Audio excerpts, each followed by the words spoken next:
बिहार सरकार ने दामाद आयोग बनाया है। जमाई आयोग बनाने की दरकार है, ऐसा मैं नहीं तेजस्वी यादव कह रहे हैं। तेजस्वी यादव ने सरकार पे यह तंज कसते हुए कहा कि सरकार ने आयोग के नाम पे दामाद आयोग बनाया है।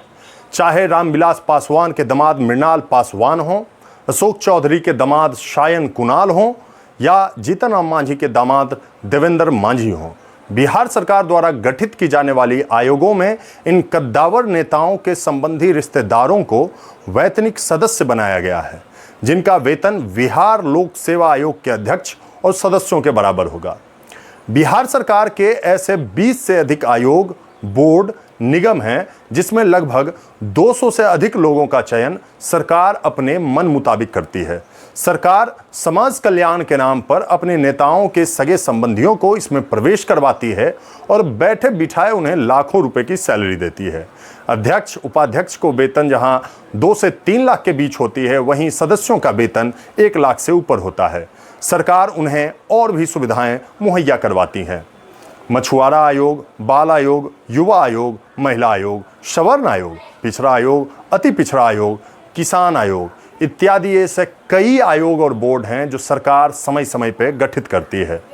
आप इनमें चुने हुए सदस्यों का बैकग्राउंड जब चेक करते हैं तो आपको पता चलता है कि आपके द्वारा दिए जाने वाले टैक्स के पैसों का सरकार किस तरह से और कहां इस्तेमाल कर रही है। यह चाहे एनडीए की सरकार हो या महागठबंधन की। तेजस्वी यादव ने जिसे दामाद आयोग कह के सरकार पे तंज कसा, वही महागठबंधन सरकार में रहने पर जुलाई 2023 में इन आयोगों का गठन करती है। जब उस गठन की लिस्ट आप देखते हैं तो उसमें भी इन लोगों ने नेताओं और उनके आगे पीछे करने वाले कार्यकर्ताओं तथा उनके सगे संबंधियों को उसका सदस्य बनाया गया था। 2024 जनवरी में सरकार बदलने पर, नई एनडीए सरकार आने पर सरकार सबसे पहले इन आयोगों को निरस्त करती है। सवाल अब यह उठता है कि जब आयोग इतने ही जरूरी थे तो 6 महीने में उन्हें भंग क्यों किया गया? क्या आयोग के सभी सदस्य अयोग्य थे? अगर अयोग्य थे तो महागठबंधन की सरकार ने उनका चयन किस आधार पर किया था? पब्लिक के करोड़ों रुपए क्यों बर्बाद किए गए थे? अब जब मई जून में नई आयोग का गठन एनडीए सरकार के द्वारा किया गया है तो क्या एनडीए सरकार ने इनकी योग्यता जांची है? योग्यता में दामाद और जमाई होना पहला पैमाना है या किसी सचिव की पत्नी होना? सरकार को यह बताना चाहिए कि इन आयोगों के गठन से क्या समाज का कल्याण हो जाएगा या और कितने आयोग गठन करने होंगे। सरकार के पास 243 विधायक और 75 विधान पार्षदों की फौज है जो वेतन, पेंशन और तरह तरह के सरकारी लाभ उठा रहे हैं। क्या ये सारी चीजें कम पड़ गई? क्या ये सारी मशीनरी कम पड़ गई?